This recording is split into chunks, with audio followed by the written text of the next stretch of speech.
anak muda yang lincah dan tangkas dalam mengarungi kehidupan. Nah, jadi teman-teman, itulah arti dari Mercy. Nah, di bulan September ini kita ada September Kontes ya, teman-teman. Ini khusus untuk agen produksi minimal 1 polis tanpa melihat premi. Nah, jadi teman-teman yang produksi minimal 1 polis itu berhak mendapatkan 1 buah earphone. Ini hanya untuk 30 orang pertama saja, khusus di bulan September. Selain itu, kita juga ada kontes Millennium Gold Rupiah. Nah, ini khusus untuk nasabah ataupun agen ya, yang closing sendiri, beli untuk sendiri, itu minimal 1 polis Millennium Gold Plus akan mendapatkan 1 buah wireless headphone. Nah, ini wireless headphone-nya limited stock ya, teman-teman. Jadi, buruan gercep sebelum kehabisan. Ini promonya hanya di bulan September. Selain itu juga kita ada Q Experience ya. Nah, ini Q Experience bagi teman-teman yang lagi kejar Q Experience, bulan ini adalah bulan terakhir ya. Nah, syaratnya apa sih untuk Q Experience? Itu kalau untuk agen minimal dia produksi per kuartal ya, per kuartalnya itu 6 polis dengan ketentuan FYIP 3 juta atau FYAP 7,5 juta per polis. Nah, dia per kuartal 6 polis. Oke, teman-teman.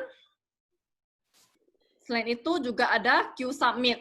Nah, Q Submit ini tripnya ke Hakodate. Kalau tadi Q Experience tripnya ke Malang ya. Q Submit ini syaratnya adalah 12 polis per kuartal. Ketentuannya juga sama, FYIP 3 juta atau FYAP 7,5 juta per polis. Juga ada Sequis Annual Trip Destination 2021.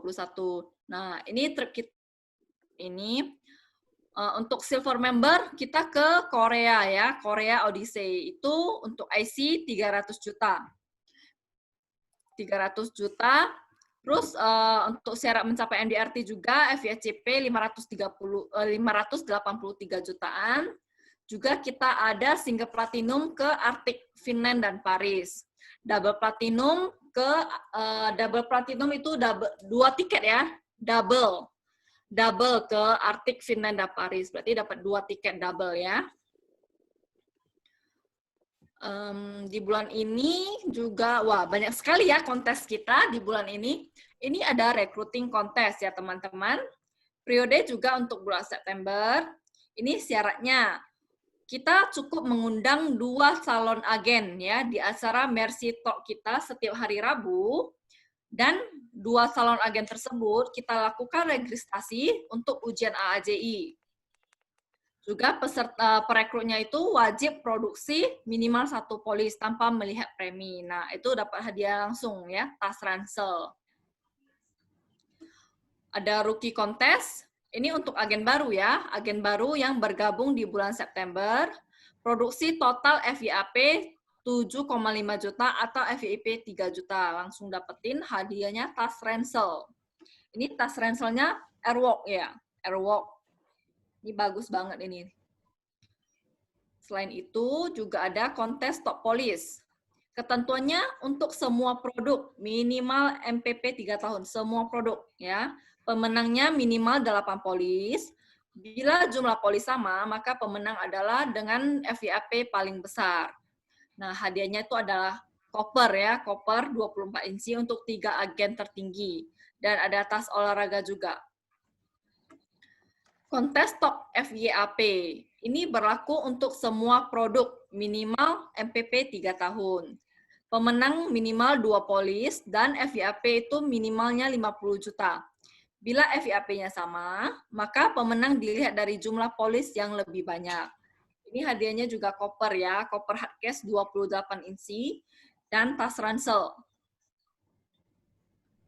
Kontes top AA, ketentuan berlaku untuk semua produk. Ini sama juga, dihitung secara direct ya, direct team dan minimal 3 AA.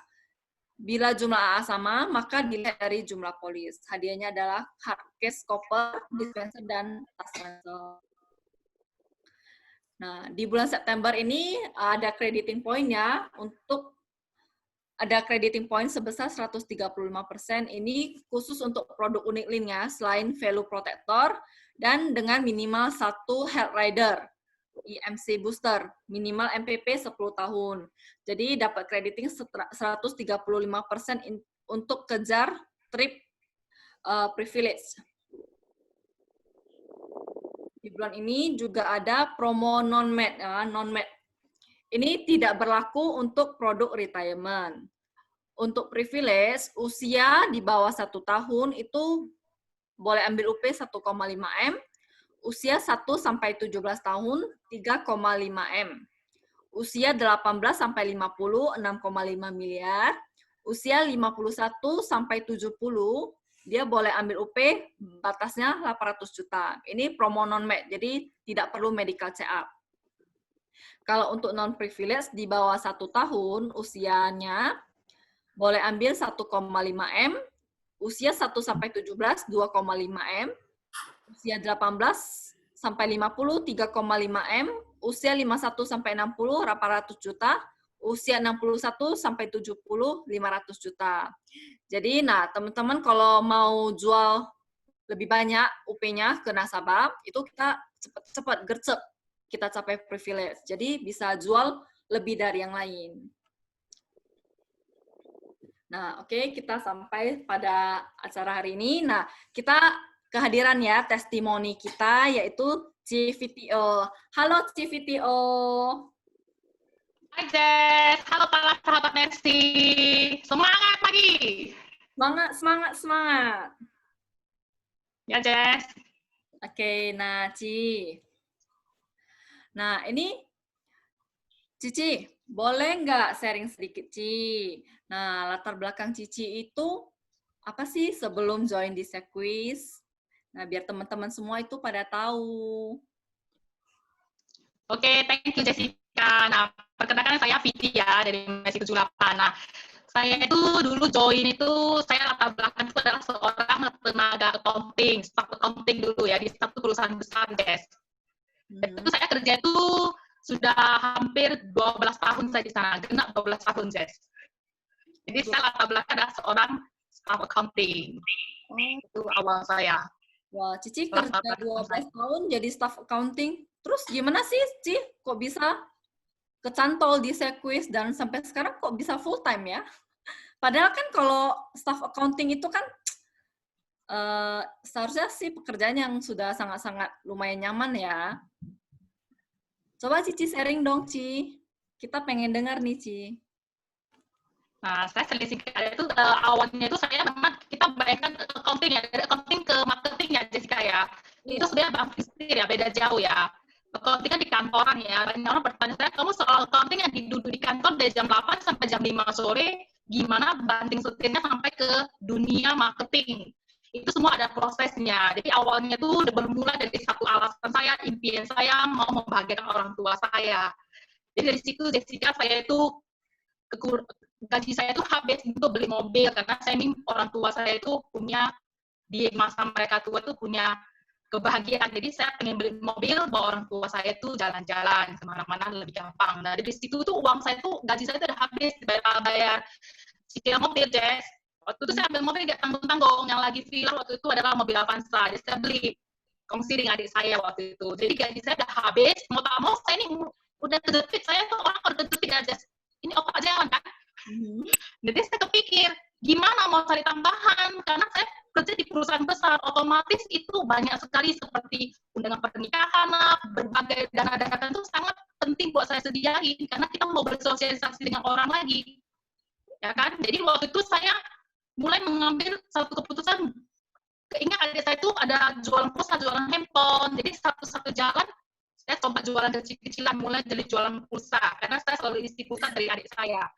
Jadi modalnya itu dari adik saya dulu. Saya mulai jalankan namanya jualan kecil-kecilan. Nah, berjalan dengan waktu, karena saya accounting, Jeff. Nah, otomatis saya kan bisa berhitung dong. Nah, saya kerja sehari itu ke kantor berapa. Jadi lumayan juga saya jualan pulsa. Satu hari itu bisa dapat 10.000.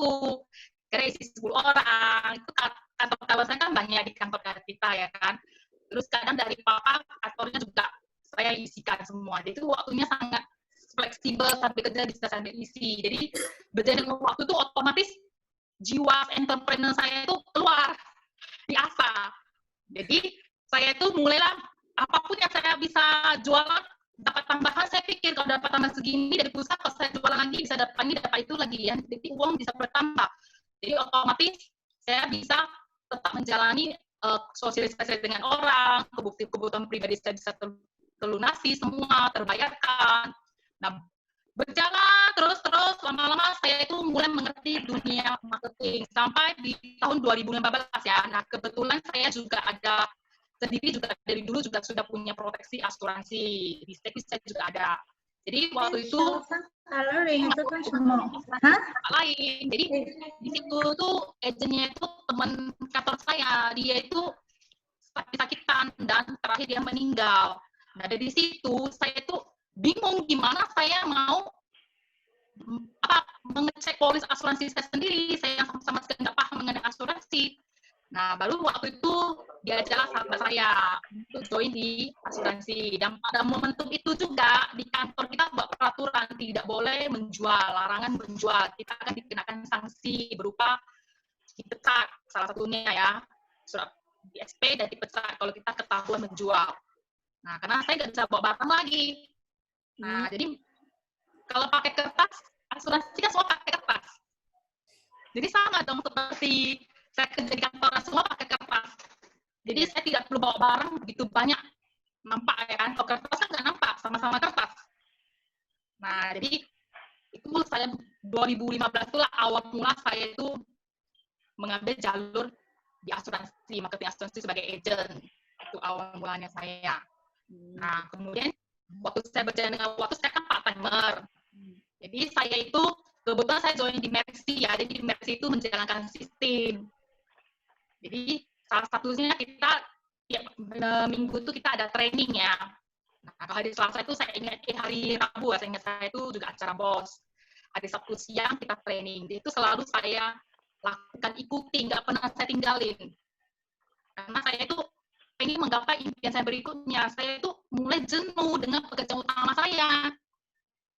Karena saya udah kerja 12 tahun, otomatis tuh kerjaan udah saya kuasai. Terus saya memang sudah zona nyaman ya waktu itu ya.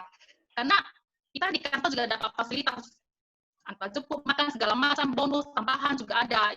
Intensif semua ada. Jadi terakhir, saya cuma melihat di orang kantor kerja di kantoran saya itu, apalagi di bidang accounting, saya lihat orang itu kok mau naik posisi itu susah banget. Posisinya stuck di situ.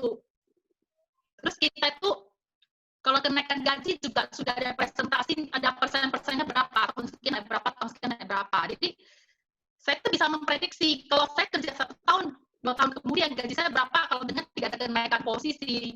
Jadi saya lihat orang yang kerja di sana juga ada sampai 20 tahun lebih, tapi begitu-begitu juga. Berarti kalau saya tidak mengambil tindakan, maka itu juga bisa apa ya, otomatis saya juga saya nggak mau. Jadi terakhir kan Jess, saya itu belajar namanya merekrut, dan terus saya ikuti sistem saya itu apa namanya PRP. Nah, jadi kita itu di Sekus itu nggak usah takut, apalagi di agensi Mercy kita ya. Jadi kita ikuti sistem.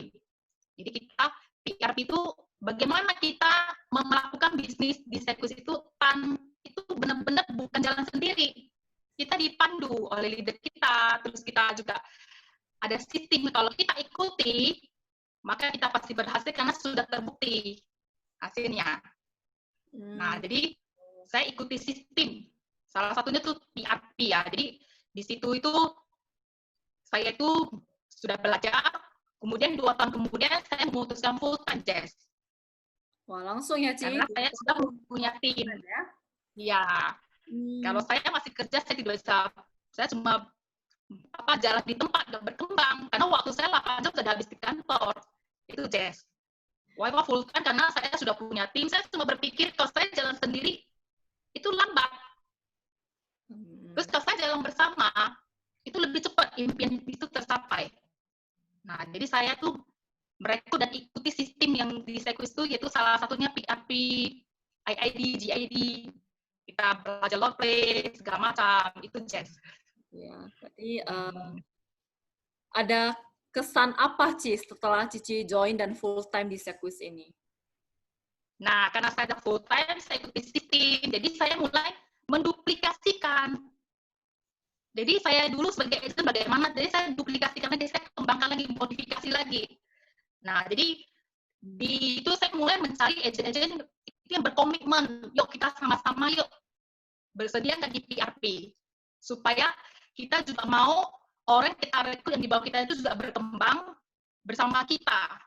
Jadi di bisnis ini bukan bisnis mensukseskan diri kita sendiri, tapi kita mensukseskan orang-orang yang kita rekrut, orang-orang yang di bawah kita, dengan sama-sama membuat satu komitmen.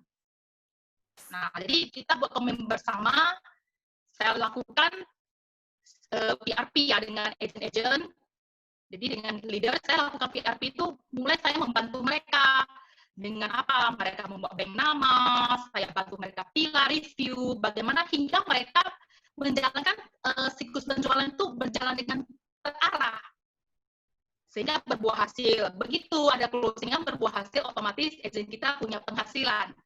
Nah, agent kita berhasil, maka kita juga berhasil. Nah, itu adalah kebahagiaan tersendiri saya ketika kita bisa membuat orang berhasil, bahkan bisa lebih dari kita. Itu adalah hal yang luar biasa ya bagi saya ya. Jadi itu bukan untuk mensukseskan diri kita, tapi kita menduplikasikan apa yang kita dapatin, apa yang kita miliki, kembangkan lagi ke tim kita, sehingga mereka berkembang jauh lebih baik dan lebih cepat lagi jalannya mencapai impian dan visi misi bersama kita. Oke. Itu Jess. Oke, ya terima kasih ya Civiti untuk sharingnya. Oke, kita Ya. hadir lagi ya testimoni kita yang kedua. Nah, ada Ci Pelangiwati. Halo Ci Pelangi. Hai Jess, hai sahabat Mercy.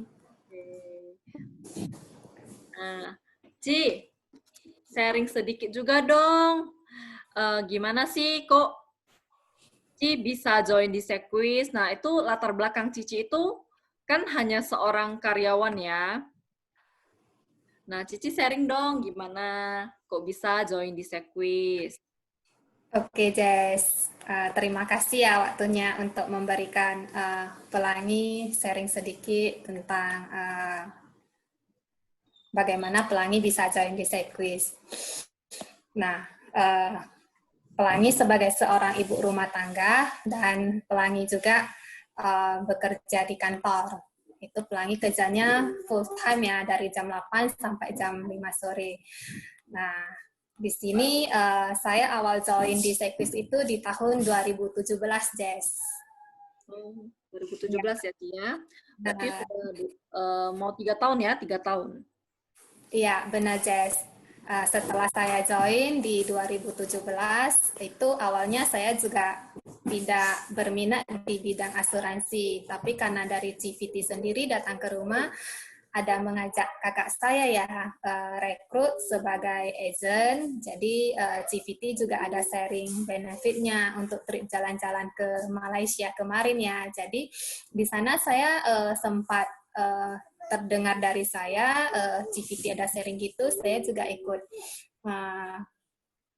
mendengarkan apa yang CVT sharingkan kemarin. Jadi terakhir ya CVT juga merekrut saya sebagai agent dan akhirnya saya juga berhasil mencapai trip jalan-jalan ke Malaysia gitu, Jess. Berarti rencananya mau rekrut cicinya Cipelangi, malahan Cipelangi juga kecantol gitu ya? Benar. Nah, terus setelah capai trip itu, perjalanan karir Cipelangi di Sequis itu gimana lagi? Oke, setelah selesai saya capai trip, saya nggak fokus lagi ya di bidang asuransi. Saya lebih fokus ke pekerjaan utama saya dan mengurus rumah tangga saya. Jadi karena waktu saya tidak cukup, saya juga tidak bisa membagi waktu. Akhirnya asuransi yang saya sempat jalankan kemarin itu saya hanya anggap sebagai selingan. Jadi di mana nanti CVT ngejar, buat dong satu polis, komisinya udah mau freeze, ya udah saya baru cari satu.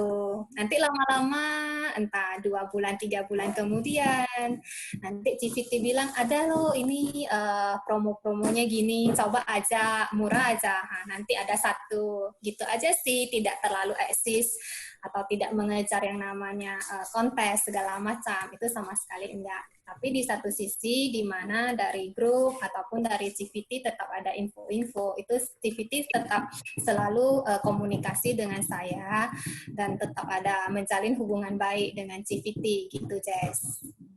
Berarti sempat vakum juga ya beberapa saat ya, Ci ya? Benar. Nah, terus ini dari yang saya lihat ya, Ci ya, kok di masa pandemi corona seperti ini, kok nama Ciplang itu malahan sering muncul ya, sebagai memproduksi polis gitu. Padahal yang dulu-dulunya itu kan jarang. Kenapa di saat pandemi seperti ini malahan Ciplang itu jauh lebih eksis dari yang sebelumnya? Oke. Di masa pandemi gini saya bisa muncul kembali itu semuanya juga berkat dukungan dari CVT ya, di mana waktu CVT kemarin mau jumpai saya di masa-masa pandemi gini, CVT mau jalan-jalan lah sekalian sharing-sharing gitu. Sudah lama nggak datang jalin hubungan, ya udah terakhir kemarin CVT datang ke rumah, terakhir sharing-sharing, dan CVT saya juga ada cerita di mana di masa pandemi gini terjadi pemotongan gaji, di mana perusahaan saya memotong gaji saya sebesar 30%, dan itu juga otomatis mengurangi penghasilan saya ya, Jess ya. Jadi di sini CVT membantu saya mencari solusi bagaimana kalau misalnya kamu cari sampingan atau tambahan di bidang asuransi ini, karena kan sudah sempat saya jalani setengah ya, otomatis untuk sistem dan rule-nya itu saya pasti sudah lebih kurang tahu bagaimana, cuma tinggal saya mengikuti arahan dari CVT aja gitu. Jadi terakhir CVT dan saya itu membuat satu komitmen ya, di mana CVT menanyakan kepada saya, bersediakah saya di PRP oleh CVT setiap harinya. Sedia, maka CVT akan melanjutkan. Kalau misalnya CVT saya dari jawaban saya juga kurang berminat, otomatis CVT juga tidak mau melanjutkan lagi. Di sana saya juga ada merenungkan kembali ya, di bisnis ini saya juga tidak tahu apakah saya bisa berhasil atau enggak. Saya mencoba mengiyakan dan saya akan berusaha. Terus di sana saya ada buat komitmen dengan CVT, sebulannya itu tetap saya harus ada produksi 2 polis. Untuk nilai berapapun tidak ada masalah. Saya harus komitmen itu dalam 1 bulan tetap ada 2 polis. Jadi di sana CVT mulai mengajarkan saya buat bank nama, belajar produk, terus apa yang saya tidak tahu, saya coba cari CVT, dan CVT mengajarkan atau sharing kepada saya tentang handling objection atau segala macamnya gitu, Jess. Gitu.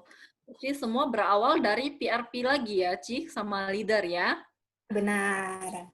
Jadi di sini CVT juga selalu mendukung saya ya, di saat saya ada kendala atau ada masalah. CVT tetap meluangkan waktunya untuk saya. Jadi CVT juga ada sharing kepada saya itu, di mana kalau misalnya kita sudah menjalankan bisnis ini, kita ikuti arahan dari CVT, itu untuk aktivitas 20 poinnya jangan sampai kita lupakan.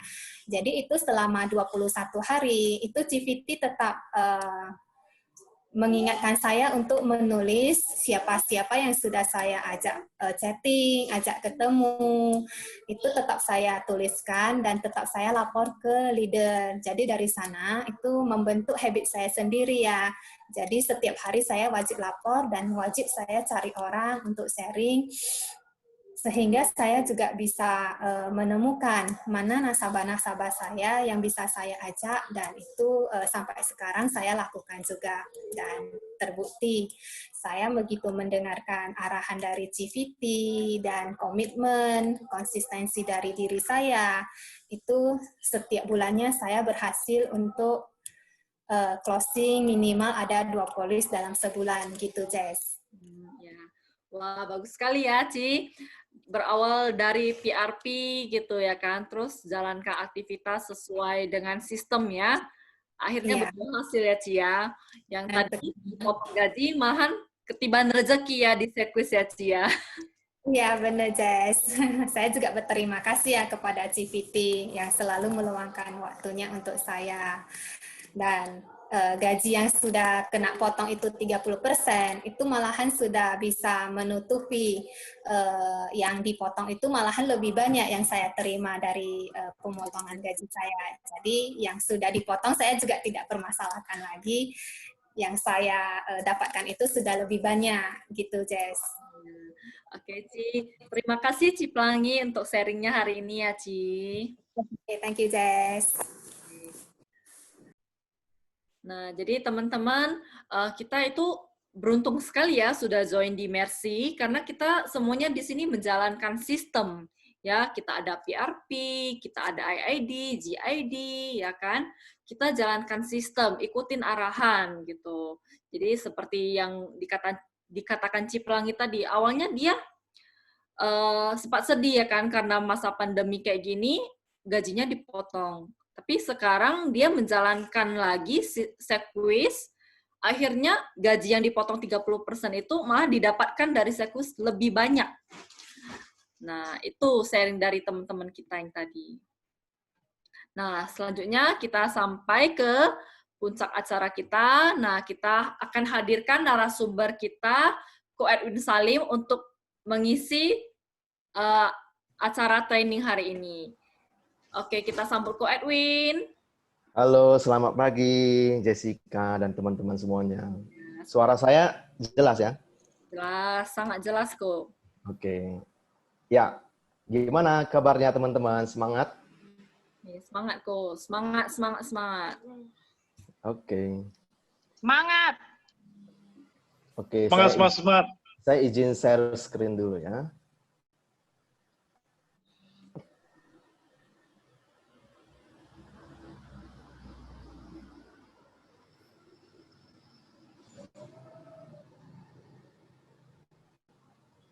Oke, Jessica, share screen saya udah keluar?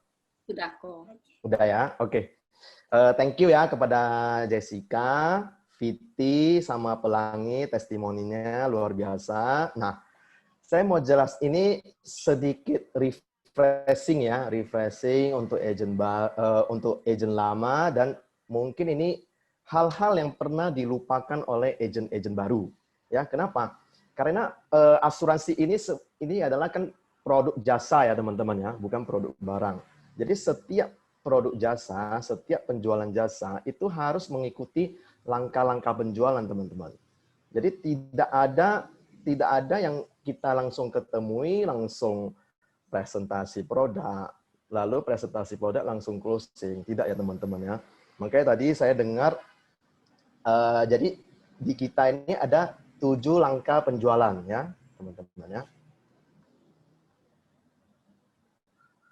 Sebentar.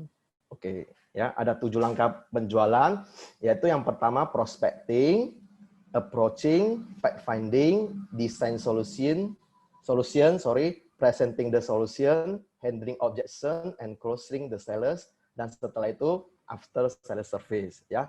Jadi ini 7 langkah penjualan ini tidak bisa kita langkah-langkahi ya teman-teman ya. Misalnya tiba-tiba kita ketemu nasabah langsung presentasi produk, atau kita ketemu nasabah belum presentasi sudah langsung mau closing.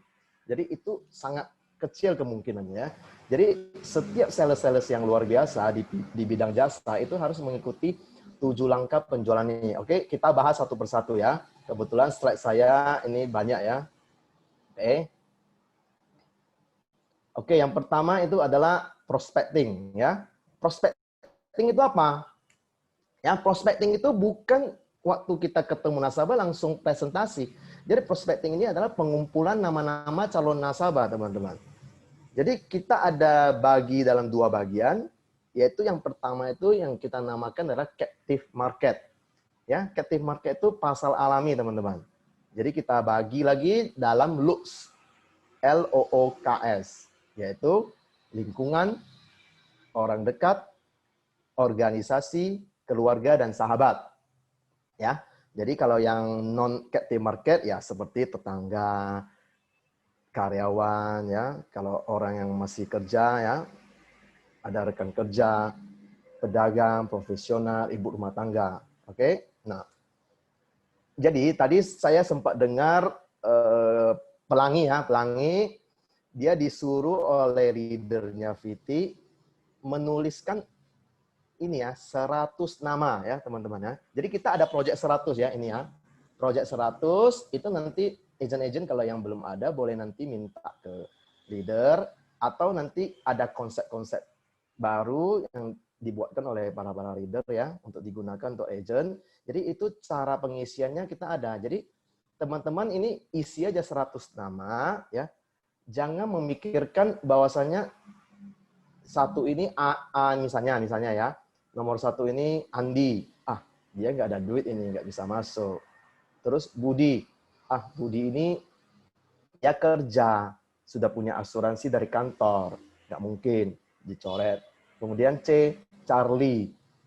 Ah, si Charlie ini di luar kota. Nggak bisa lah dia. Ya. Jadi jangan seperti itu, teman-teman. Yang penting setiap nama yang ada di kontak Anda tuliskan dulu di project 100. Jadi setelah Anda tuliskan 100 nama, baru Anda pilih mana yang merupakan captive market Anda dan mana yang merupakan non-captive market. Jadi usahakan teman-teman kita mencari pasar-pasar alamiah kita dulu. Kenapa? Sebentar saya back dulu. Ya, kenapa kita harus mencari captive market pasar alami kita dulu? Karena pasar alami ini kan orang-orang yang kita sudah kenal dekat ya teman-teman ya. Jadi walaupun waktu kita presentasi produk kepada mereka dan mereka menolak membeli sama kita, nggak apa-apa karena mental kita nggak down ya.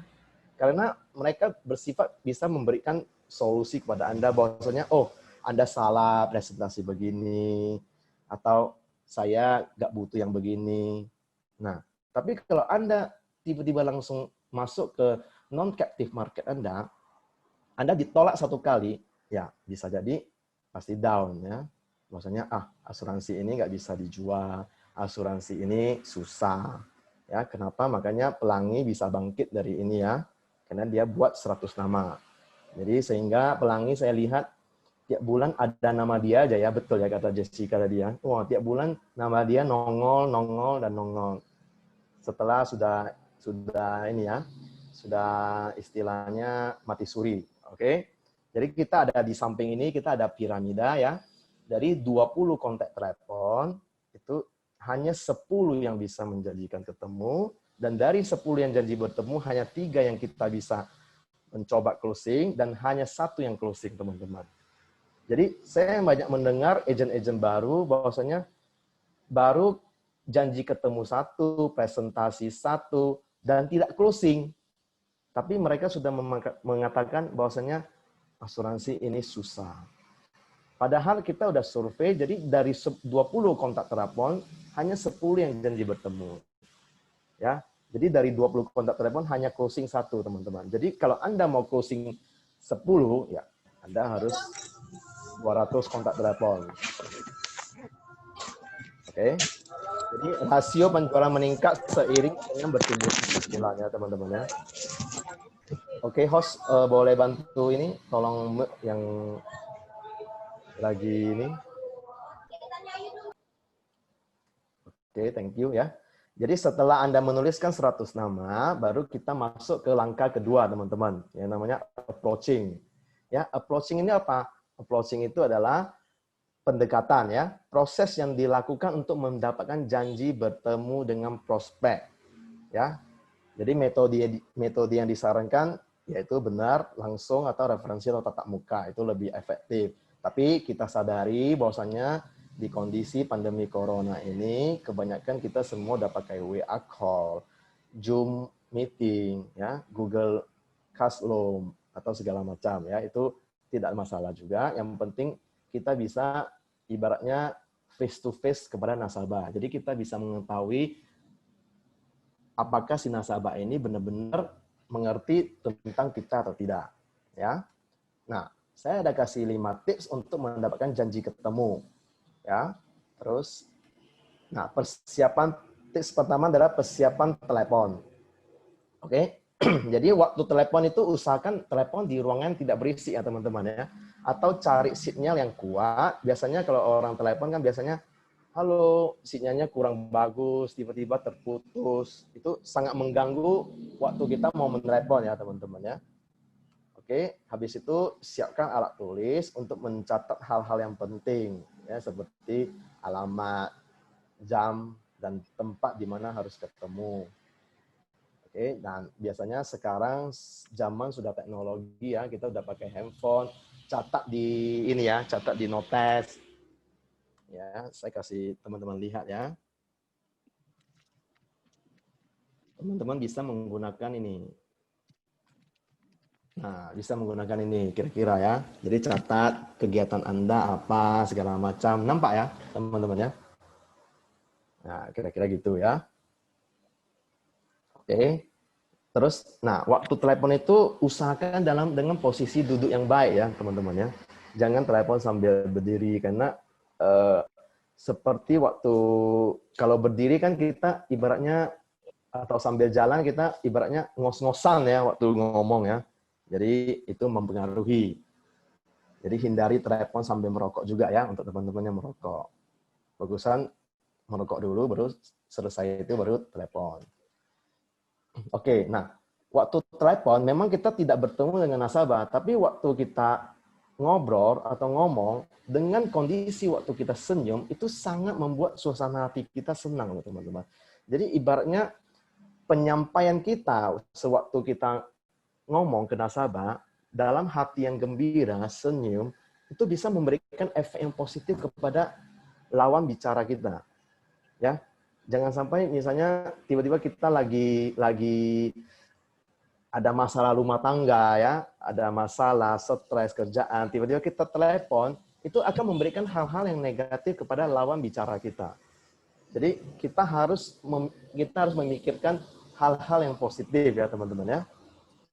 Oke, nah yang terakhir ini, setelah ini semuanya ya kita harus angkat telepon dan mulai menelepon. Jangan semuanya udah ini, tapi kita takut untuk menelepon ya. Oke, tips yang kedua adalah, nah waktu kita telepon ada 2 ya. Jadi satu itu menelepon kepada orang yang sudah dikenal. Nah kalau telepon ke orang yang sudah dikenal, otomatis lawan bicara kita pasti tidak menaruh kecurigaan lagi kepada kita. Jadi ingat, waktu telepon itu kita usahakan jangan jual produk ya teman-teman ya. Oke, kita jangan jual produk, atau kalau teman-teman banyak yang melakukan WA, itu usahakan jangan menjual melalui WA. Usahakan kalau bisa, ya saya mengerti di kondisi pandemi ini ya kita harus menelepon ya. Jadi intinya adalah jangan mengetik sesuatu produk atau menjual produk melalui ketikan ya teman-teman ya. Karena itu saya yakin itu tidak akan efektif. Jadi selama pandemi corona ini, waktu-waktu awal ini saya memang tidak ketemu, tapi saya banyak pakai telepon. Karena kenapa? Waktu kita telepon itu ada intonasi suara teman-teman. Jadi kita tahu nasabah ini bagaimana. Jadi kalau waktu diketik di WA itu kan ibaratnya kita nggak tahu ini nasabahnya lagi senang, lagi bad mood, atau lagi sedih, atau lagi ada masalah ya, kita tidak tahu. Ya. Nah, terus tips yang kedua ini, kalau kita telepon kepada orang yang belum dikenal, ya betul, kita harus perlu melakukan pendekatan singkat sebelum mengutarakan maksud dan tujuan kita ya teman-teman ya. Jadi yang pertama adalah salam kenal ya. Jangan lupa tanyakan kabar dan dari mana kita berasal. Jadi tetap usahakan, tetap kita waktu telepon itu adalah membuat janji ketemu, ya, tidak untuk closing, teman-teman. Nah, tips yang ketiga, nah ini ada sedikit latihan dengan skrip ya. Oke, siapa yang mau latihan dengan saya? Coba ini. Oke, kita pilih MC aja lah ya. MC bantu saya ya, MC ya. Jessica boleh, Jessica? Oh, boleh, boleh. Oke. Bentar. Jadi Jessica sebagai prospek lah ya. Saya sebagai agent. Oke, tiba-tiba nih kita udah telepon lah ya. Selamat pagi, Jessica. Mana Niko? Ya, Jessica adalah prospek, jadi tinggal baca aja. Prospek. Pagi. Kabar baik ini dengan siapa? Oh, saya Edwin, Jessica. Jadi memang kita belum pernah ketemu, tetapi saat ini saya berada di industri keuangan, Jess. Oh ya, ada apa ya, Edwin? Iya, Jess. Gini, saya mempunyai ide yang bagus dan sudah terbukti memberikan manfaat kepada teman-teman dan klien saya. Nah, saya yakin ide ini juga akan sangat bermanfaat untuk Jessica dan keluarga gitu. Jadi kira-kira Jessica, saya minta waktunya beberapa menit aja untuk menyampaikan ide tersebut. Menurut Anda, lebih baik kita bertemu di siang atau sore hari, Jess? Aduh, saya lagi sibuk loh. Ya, betul, Jess. Saya memahami Jessica tentunya pasti sibuk ya. Maka dari itu, saya menelepon Anda terlebih dahulu untuk membuat janji ketemu. Daripada saya tiba-tiba datang ya, gitu. Emangnya mau bahas tentang apa sih? Ya, ini mengenai bagaimana kita dapat merencanakan hal yang terbaik untuk keluarga Jessica. Jadi saya yakin ide ini sangat bermanfaat untuk Jessica. Jadi untuk jelasnya sih, bagusnya kita ketemu di rumah Jessica siang ini atau sore? Ya udah sore aja lah, Win. Sore ya. Jadi sorenya kira-kira jam 3 atau jam 5? Jam 5 saja. Jam 5 saja ya. Oke. Alamat Jessica sekarang di mana ya? Di jalan listrik, Gang Kesetrum. Oke, jalan listrik Gang Kesetrum ya. Oke, jadi jam 5 di alamat jalan listrik ya. Ya, Oke, thank you Jessica. oke, sama-sama. Nah, ini kira-kira skrip seperti ini, tapi teman-teman bisa modifikasi sendiri. Intinya adalah kita jangan membicarakan tentang apa yang akan kita bahas. Jadi lebih bagus ya di approaching ini adalah kita mendapatkan janji ketemu. Oke, terus tips yang keempat,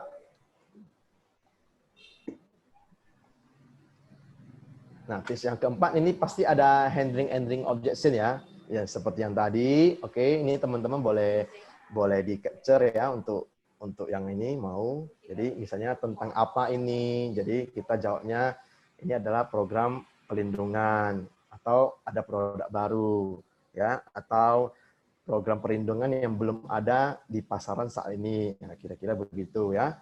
Terus kalau saya sedang sibuk, makanya saya menelepon Bapak atau Ibu. Ya. Makanya saya tidak berani untuk tiba-tiba ketemu Bapak atau Ibu gitu. Ya, kira-kira seperti itu. Oke, nah tips yang kelima adalah kita harus mempersiapkan mental positif, teman-teman. Ya. Jangan sekali-kali kita berpikiran, wah, ini telepon pasti nggak diangkat ini, atau dia lagi sibuk atau segala macam. Jadi pikiran negatif itu akan memunculkan perbuatan-perbuatan negatif. Jadi kita harus yakin telepon tersebut akan diangkat. Jadi jangan marah berharap tidak diangkat, teman-teman ya.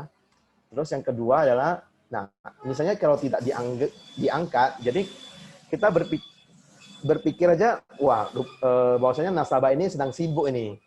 Jadi kita jangan berpikir bahwasanya nasabah menolak mengangkat telepon kita, teman-teman ya. Oke. Terus yang ketiga adalah ya itu yang tadi ya, ceriakan suasana hati karena itu akan berpengaruh terhadap testimoni Anda. Ya. Oke. Sebentar. Nah, yang keempat itu adalah pantang menyerah, teman-teman. Ya, oke, saya yakin semua agent-agent yang di sini pasti memiliki sikap pantang menyerah ya. Kalau mudah menyerah sudah tidak berada di komunitas Mercy kita ya, teman-teman. Nah, ini ada role play, mungkin kita lewatkan aja ya. Nah, oke, setelah kita mendapatkan janji ketemu, nah kita selanjutnya masuk ke langkah ketiga, teman-teman. Langkah ketiga itu apa? Fact finding. Ya, fact finding itu kita mengidentifikasi tujuan dan kebutuhan keuangan prospek. Jadi kita harus ingat bahwasanya kalau nasabah sudah mau bertemu dengan kita, berarti nasabah sudah ada tanda awal trust ya. Jadi nasabah sudah ibaratnya sudah percaya sama kita, makanya dia mau bertemu dengan kita. Ini langkah penjualan ketiga. Jadi waktu di saat fact finding ini, jadi apa yang harus kita lakukan? Jadi kita harus mengenal nasabah kita, teman-teman. Jadi kita harus tahu namanya, pekerjaannya, tempat tinggalnya, usianya, pendapatannya, anggota keluarga dia ada berapa, dan ini karakteristik khusus ya, misalnya dia hobi apa, dia suka makan apa, dia tergabung dalam komunitas apa, ya macam-macam. Dia ibaratnya bergerak dalam bidang apa, ya gitu ya. Jadi di dalam fact finding ini, jadi kita harus mencari kebutuhan nasabah. Ya, saya ada ini. Jadi kesuksesan fact finding ini sangat tergantung dari keterampilan kita dalam bertanya. Jadi teknik bertanya saya bagi menjadi dua ya teman-teman ya. Jadi pertanyaan tertutup sama pertanyaan terbuka teman-teman. Jadi oke, kita bahas satu persatu. Apa yang dimaksud dengan pertanyaan terbuka? Sorry, pertanyaan tertutup. Ya, pertanyaan yang digunakan untuk menyelesaikan sebuah masalah tertentu dan biasanya hanya memiliki satu jawaban yang dianggap benar. Misalnya gini. Jawabannya itu antara iya dan tidak saja, teman-teman ya. Oh, apakah hari ini hujan? Ya, hujan. Jadi misalnya, apakah Jessica sudah makan? Sudah. Nah, itu ciri-ciri pertanyaan tertutup. Nah, kalau satu lagi ciri-ciri pertanyaan terbuka adalah apabila pertanyaan kita ini membutuhkan jawaban yang bersifat luas, teman-teman. Jadi misalnya, mengapa Anda mau membeli produk ini? Ya, karena bla bla bla bla bla. Ya. Bagaimana siang hari ini kok? Oh, baik.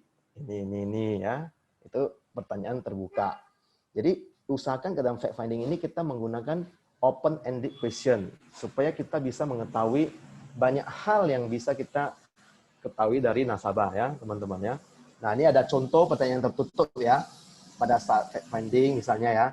Nah, kira-kira Bapak atau Ibu sependapat dengan saya ya, bahwasanya biaya kesehatan setiap tahun mengalami kenaikan. Otomatis pasti jawabannya ya. Nah, jadi itu close-ended question ya, teman-teman ya. Terus, berapa usia anaknya sekarang? 3 tahun, 5 tahun, 10 tahun. 20.000. Terus Bapak sependapat dengan saya bahwa sebagai orang tua kita akan berusaha melakukan apapun yang terbaik untuk keluarga kita. Ya, jawabannya pasti sependapat. Ya, itu contoh pertanyaan tertutup ya. Terus Bapak Ibu tentunya sependapat juga bahwa hidup ini penuh dengan resiko dan tidak seorang pun dapat mengetahui apa yang akan terjadi pada masa yang akan datang. Pasti jawabannya ya, saya sependapat. Jadi ini pertanyaan-pertanyaan tertutup yang hanya membutuhkan jawaban ya dan tidak, membutuhkan hanya ibaratnya satu kata doang gitu, teman-teman. Nah, terus saya kasih lagi contoh pertanyaan terbuka ya pada saat fact finding. Misalnya, wah, Bapak atau Ibu sudah memiliki banyak perlindungan ya. Boleh saya tahu apa alasan Bapak Ibu memiliki banyak polis asuransi jiwa? Ya, otomatis pasti nasabah pasti akan menjawab, oh karena saya adalah kepala keluarga. Jika saya tidak ada, maka istri saya dan anak-anak saya akan terpenuhi ya dengan warisan. Nah, kira-kira gitu kan. Itu membutuhkan jawaban yang sangat luas, teman-teman. Ya, jadi waktu Anda ketemu prospek, ya kira-kira Anda buatlah pertanyaan-pertanyaan terbuka yang akan mereka jawab dengan sangat, ibaratnya mereka akan jawab dengan satu kalimat. Itulah contoh pertanyaan terbuka ya. Jadi kalau dia cuma jawab satu kata, satu dua kata, itu pertanyaan tertutup, teman-teman. Ya, kira-kira ini ya, kapan yang sangat tepat untuk mulai memiliki perlindungan asuransi jiwa, mengapa, ya, bagaimana pendapat Anda tentang asuransi ini. Oke, terus apa yang membuat Bapak atau Ibu bekerja begitu keras untuk keluarga Bapak atau Ibu? Otomatis pasti nasabah akan menjawabkan dengan sangat sangat panjang. Karena istri saya tidak kerja, ya, anak saya 2, anak saya sudah sekolah, membutuhkan duit ini, pendidikan ini, gitu ya. Terus, nah kita tanya lagi, mengapa hal tersebut penting? Bagaimana jika hal tersebut menimpa Bapak Ibu? Di saat semua yang Bapak Ibu impikan tersebut belum terwujud. Nah, mereka akan menceritakan dengan luas gitu. Ya, terus apa saja dana darurat yang harus kita persiapkan? Mengapa kita harus mempersiapkan? Bagaimana Anda mempersiapkan? Nah, jadi kira-kira pertanyaan terbuka seperti itu. Jadi pertanyaan terbuka itu jadi apa, mengapa, bagaimana. Ya, jadi semakin di atas, semakin ke atas level pertanyaan kita akan sangat efektif untuk menggali, ya, dan mendekatkan diri kita kepada nasabah. Mengapa, bagaimana. Itu pertanyaan yang sangat powerful. Jadi kalau siapa, kapan, di mana, itu ya pertanyaan tertutup ya. Jadi pertanyaannya hanya menggunakan satu kata jawaban aja, teman-teman. Nah, jadi waktu fact finding ini makanya kita bicarakan adalah 3T, teman-teman ya. Tanyakan, temukan, dan tentukan. Ya, tanyakan hal yang berkaitan dengan kehidupannya, mencari fakta tentang pekerjaan, keluarga, prioritas, segala macam ya. Terus kita temukan apa yang berhubungan dengan pertanyaan tadi. Lalu setelah kita temukan, ya kita tentukan solusi yang harus kita berikan kepada mereka. Berdasarkan yang telah kita tanyakan dan temukan. Jadi kuncinya di sini adalah yang nanya yang menang. Jadi bukan yang mengeluarkan banyak komentar itu yang menang. Jadi yang nanya yang menang karena kita tahu kebutuhan dia apa, teman-teman. Jadi waktu fact finding ini kita nggak usah banyak ngomong, teman-teman. Jadi kita lebih banyak bertanya. Ya, ini juga ada ya. Ajak calon nasabah untuk berbicara tentang dirinya, ya. Ajukan pertanyaan terbuka gitu. Lalu temukan ya. Tipsnya simak keluhannya. Lalu kita hindari merespon dengan tergesa-gesa. Biarkan calon nasabah kita curhat aja gitu. Kita cukup dengarkan saja, teman-teman. Nah, lalu kita tentukan. Nah, kita sudah tahu dari yang kita tanyakan, temukan, kita sudah tahu kita mau kasih dia produk apa. Kita mau menggunakan sales stock apa, ide penjualan seperti apa yang kita harus berikan kepada nasabah. Oke. Nah, lalu setelah kita temukan dan ini, jadi kita desain solution ya. Jadi desain solution yaitu kita membuat proposal ya sesuai dengan kebutuhan nasabah. Misalnya saya takut nih penyakit kritis. Kalau ini kalau penyakit ringan saya masih bisa nih cover dari asuransi kantor. Tapi kalau udah terkena penyakit kritis saya nggak bisa nih. Nah, berarti kita udah tahu dia butuhnya asuransi penyakit kritis. Jadi jangan kasih lagi asuransi tabungan, jangan kasih lagi asuransi jiwa, jangan kasih lagi asuransi kesehatan. Jadi kita sesuaikan dengan kebutuhan nasabah ya, teman-teman ya. Jadi dia ngomong, "Wah, sekarang biaya rumah sakit mahal ya.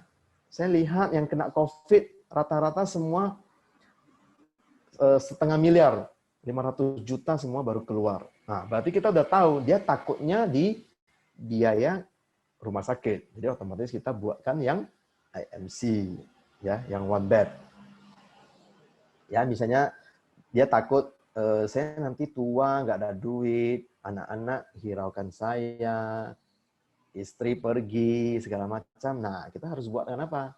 dana pensiun, atau eduplan boleh, super protektor juga boleh. Oke. Nah, setelah kita membuat proposal, maka langkah selanjutnya, langkah kelima adalah kita presentasi produk. Ya, pada waktu presentasi produk, jadi kita presentasikan solusi yang telah Anda susun ya, sesuai dengan kebutuhan prospek. Jadi fokus pada manfaat. Lalu gunakan bahasa yang sederhana, teman-teman. Jadi belakangan ini saya banyak ketemu nasabah, mereka bahkan tidak tahu UP itu apa, teman-teman. Jadi usahakan kita jangan pakai UP, lalu apa, free period, bahasa-bahasa yang hanya orang-orang asuransi yang tahu gitu ya. Jadi kita bisa ganti yang UP, ganti jadi warisan, oke? Lalu apa, retirement plan. Nah, kita ambil adalah bisa turun dana pensiun untuk menjamin hari tua ya. Gunakan bahasa-bahasa yang sederhana aja, teman-teman. Jadi misalnya kita ada produk IMC loh. Apa itu IMC? Orang tidak akan tahu ya. Kita ada keluarkan black card. Apa itu black card? Dikiranya nanti kartu kredit ya, kartu kredit. Bank black card. Nah, itu. Oke, setelah kita presentasi produk, kita nggak bisa setelah presentasi kita langsung closing the sales. Nggak mungkin ya, teman-teman ya. Pasti nasabah pasti ada objection-nya, ya, penolakan-penolakannya, ada pertanyaan-pertanyaannya. Jadi saya tidak ya kalau yang presentasi produk langsung closing mungkin itu hanya 1-2% saja. Ya, mungkin itu adalah referensi dari nasabah Anda atau nasabah yang sudah beli produk yang kedua kepada Anda. Ya, itu bisa presentasi langsung closing. Tapi kalau nasabah-nasabah yang belum pernah beli ya atau yang belum pernah kenal Anda, pasti mereka banyak pertanyaan-pertanyaan dan muncul keberatan-keberatan dari nasabah. Jadi kita harus, jadi seorang agen itu kita harus mengubah kata tidak dari calon nasabah menjadi iya, teman-teman ya. Jadi ini saya ada kasih contoh apa yang menyebabkan keberatan nasabah ya. Nah, dalam buku Brian Tracy yang berjudul Art of Closing the Sales, jadi dia membagi keberatan itu menjadi 9 kriteria, teman-teman. Jadi 9 kriteria itu apa? Yang pertama itu ada objection yang tersembunyi. Ya, nanti kita akan bahas satu persatu ya. Oke, saya lanjut dulu. Objection dengan alasan tidak serius, objection dengan niat buruk, objection karena kurangnya informasi, ya, penolakan untuk pamer, penolakan subjektif pada agent, ya. Jadi nasabah ini sebenarnya bukan nolak produknya, tapi dia ini sensi ya, ibaratnya sensi kepada agent. Ada juga. Ya, terus ada penolakan objektif produk-produk ya. Otomatis ya, banyak. Terus ada objection untuk di prospek. Nah, ini bagaimana untuk menghadapinya ya? Ada, nanti saya akan kasih tipsnya kepada teman-teman ya. Terus yang ke-9 itu adalah objection karena perlu dorongan. Ya, kita bahas satu persatu ya, teman-teman ya. Oke. Nah, objection yang tersembunyi itu maksudnya apa ya, teman-teman ya? Jadi objection yang tersembunyi dia biasanya muncul pada saat calon nasabah kita adalah orang yang pasif ya. Kira-kira begini, waktu kita prospek, kita ngomong produk kita, dia cuma ngangguk ya, ya, oke. Gitu ya kan, ada kan teman-teman ya. Pasti kebanyakan kita bertemu seperti ini. Nah, tipsnya apa? Tipsnya adalah kita jangan presentasi lagi. Ya, kita jangan presentasi lagi, kita stop presentasi pada saat tertentu, terus kita berikan calon nasabah untuk ini berbicara lebih banyak. Caranya bagaimana? Nah, pancing atau persuasi dia dengan pertanyaan terbuka. Contoh ya, contoh misalnya, oke, produk one bag kita ini 30M loh, bro.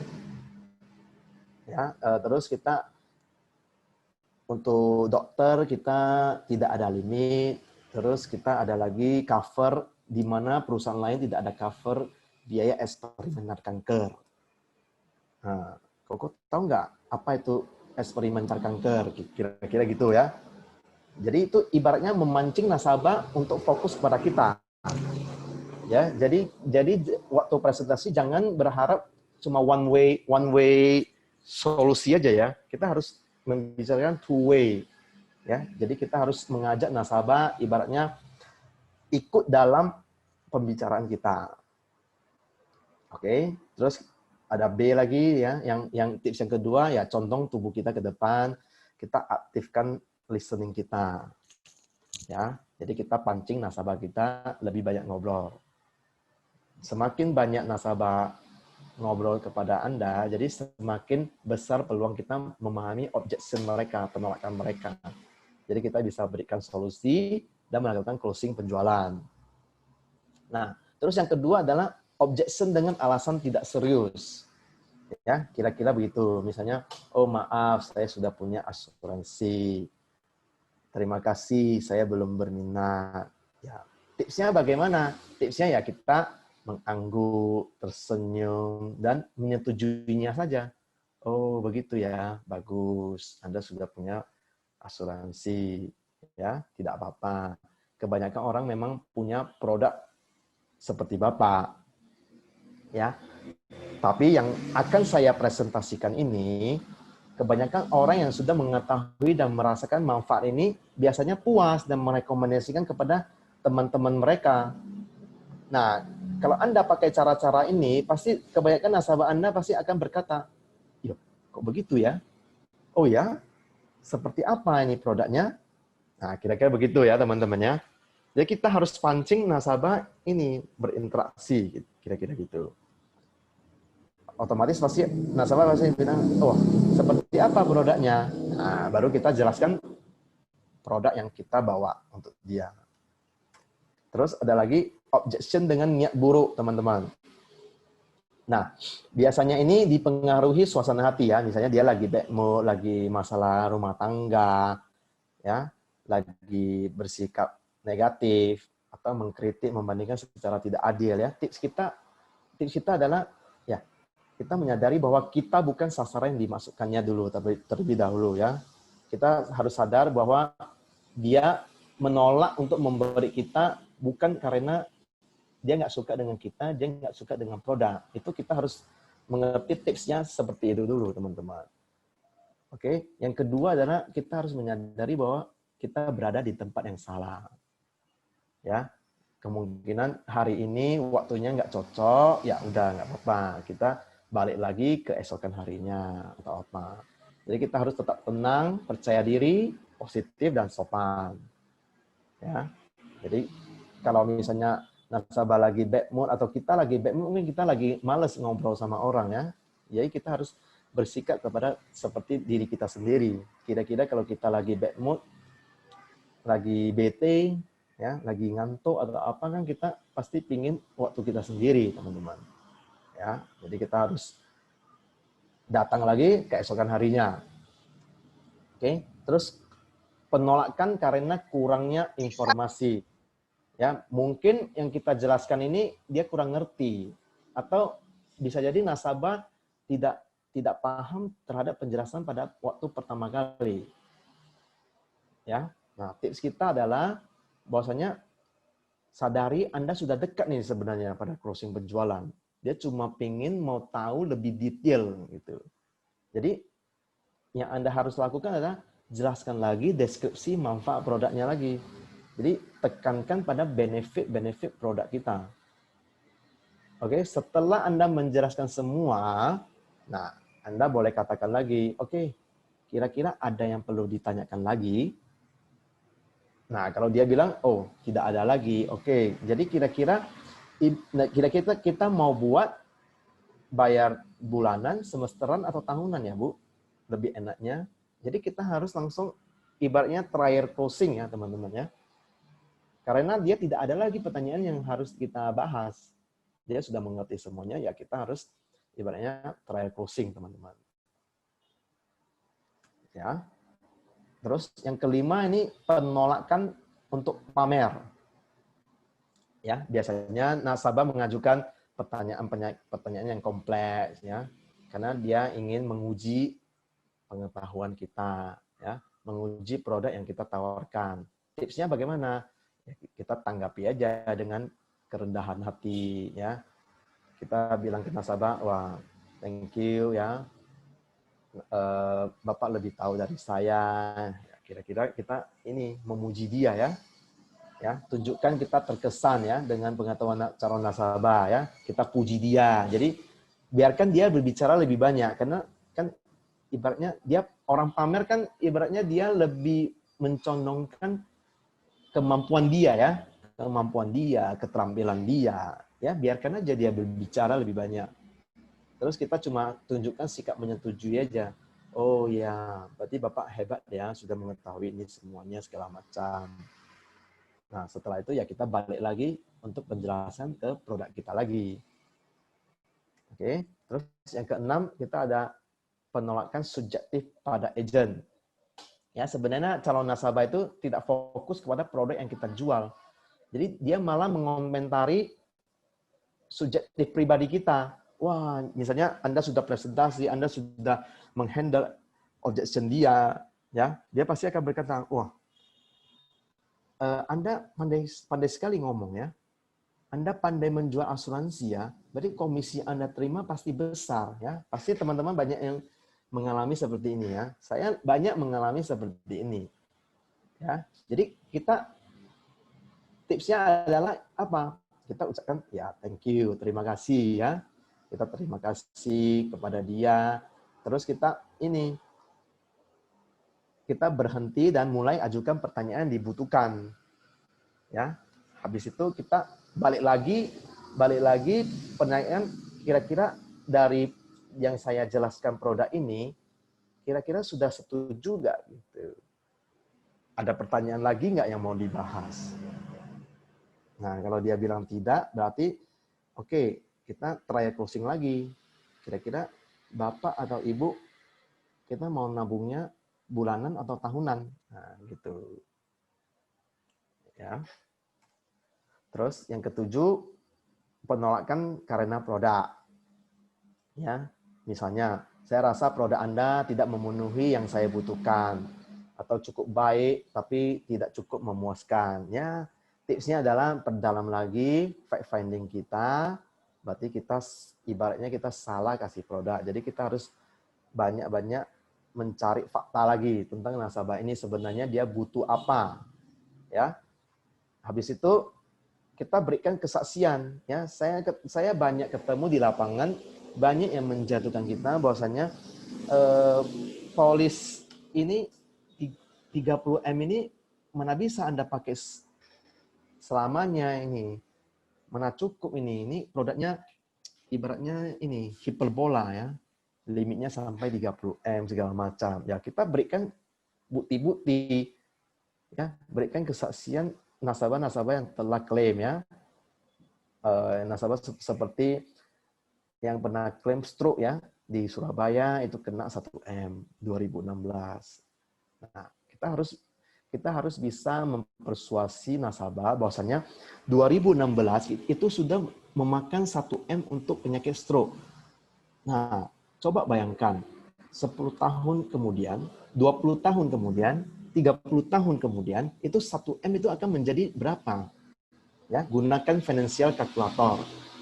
Bahwasanya inflasi rumah sakit antara 10 sampai 15%. Ya, kira-kira tanya nasabah, kira-kira mau pakai yang 10% atau 15%?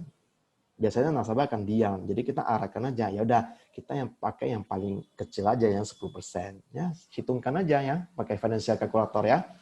Mungkin untuk agent-agent yang nggak paham dengan financial calculator, nanti boleh tanya kepada leader Anda ya, bagaimana menggunakan financial calculator. Bahwasanya 1M kemudian, di 10 tahun kemudian dengan inflasi 10%, itu akan menjadi 2,5M. Ya, habis itu 20 tahun kemudian akan menjadi, kemarin saya buat 15M. Jadi kira-kira, jadi memang betul 30M ini bukan untuk dipakai saat ini, tapi dipakai untuk 10 tahun, 20 tahun. Makanya kita mempersiapkan dari sekarang, teman-teman. Jadi kalau Anda tidak mempersiapkan dari sekarang, Bapak Ibu, apabila terjadi suatu resiko, maka asuransi sudah akan menolak Anda. Walaupun Anda mau bayar 1M, 2M, 3M. Ya, kira-kira gitu ya. Itu objection untuk produk. Nah, yang ke-8 ini adalah objection untuk di prospek. Jadi dari awal nasabah ini sudah ibaratnya ketemu hanya untuk ini saja, memenuhi janji ketemu. Ya, jadi dia tidak menunjukkan keinginan untuk ini proses jual beli. Nah, apa yang harus kita lakukan? Kita stop presentasi produk, kita ajak nasabah ini ngobrol santai ya mengenai hal up to date, mengenai dia, mengenai hobi dia, mengenai kegiatan dia pada saat corona ini ya. Terus bercerita hal-hal up to date, wah corona ini ngeri ya, makin bertumbuh banyak, biaya rumah sakit membengkak, semua rumah sakit full, ya kira-kira gitu. Jadi ketika calon nasabah sudah merasa santai, jadi baru kita mengajukan pertanyaan atas kebutuhannya. Atau kalau nasabah sudah santai, biasanya nasabah sudah akan menanyakan kembali kepada kita, oh sebenarnya kamu mau tunjukkan apa kepada saya, kira-kira gitu ya. Jadi kita harus tahu penolakan apa. Jadi kita ada tipsnya gitu ya.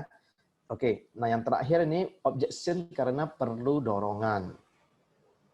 Ya kira-kira ini ibaratnya adalah ini trial closing ya. Nah, dia akan bilang, bagaimana saya tahu nanti proses klaimnya tidak merepotkan? Atau apa benar produk ini limitnya sampai 30M? Nah, ini balik lagi, kita tunjukkan bukti-bukti klaim, ya. Terus kita jelaskan produk kita yang terbaik dan semua yang memilikinya sudah merasakan kepuasan. Tunjukkan bukti klaim, tunjukkan foto-foto profil ya yang Anda ketemui di rumah sakit, ini segala macam. Itu objection karena perlu dorongan. Oke, jadi kira-kira setelah kita menghandlekan objection, jadi kita harus masuk ke trial close ya. Ibaratnya mencoba untuk closing. Walaupun belum closing, tapi kita harus mencoba untuk closing. Jadi trial close ini saya ada kasih dalam 4 teknik ya. Jadi yang teknik pertama ini teknik medical. Teknik medical apa?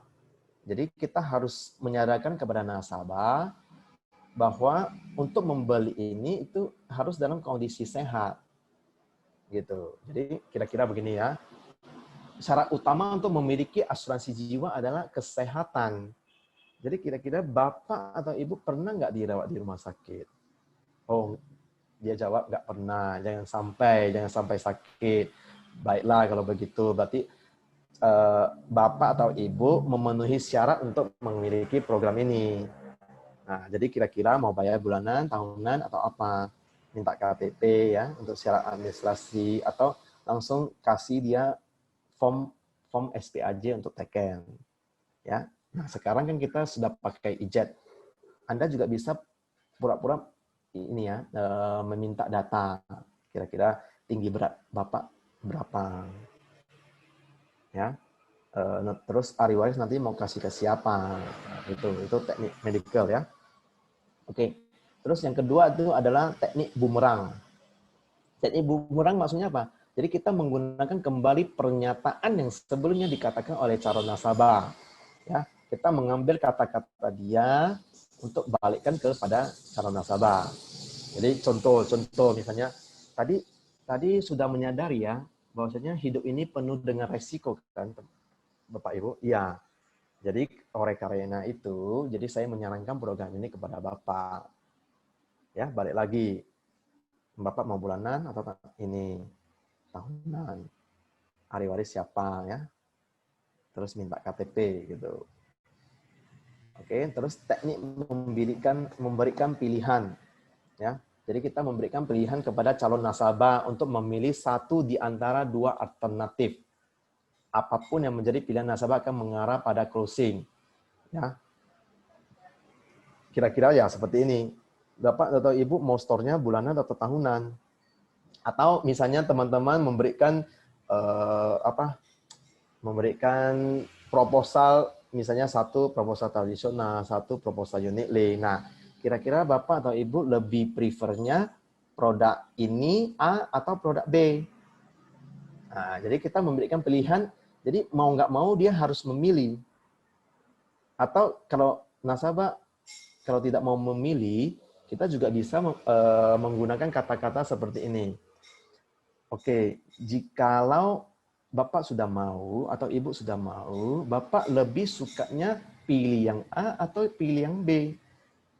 Nah, jadi kita sudah mengarah ke closing. Jadi dia pasti berpikir, kalau aku mau pasti aku pilih A. Oke, kira-kira Bapak mau bayarnya bulanan atau tahunan? Nah, ahli waris mau kasih siapa? Nah, itu ya, biasanya teknik-teknik ini ya 90% akan berhasil.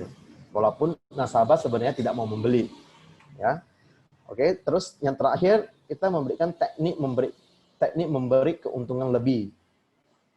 Jadi misalnya Bapak atau Ibu lebih menguntungkan bagi Anda jika membeli program asuransi ini sekarang juga. Nah, seperti yang saya katakan tadi, modal utama memiliki asuransi jiwa adalah kesehatan. Karena saat yang akan datang, kita tidak dapat mengetahui apakah kondisi kesehatan yang Bapak atau Ibu sama seperti sekarang gitu.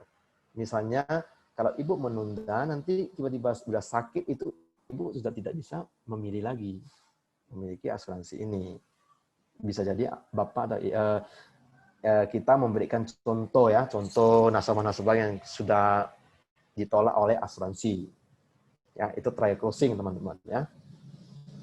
Jadi closing akan terjadi apabila semua tahapan penjualan dilakukan dengan baik dan benar, teman-teman ya. Prospecting, approaching, pendekatan ya, mencari fakta. Habis itu mendesain solusi ya, membuat proposal terus presentasi proposal. Presentasi proposal ya handling objection, menangani keberatan nasabah.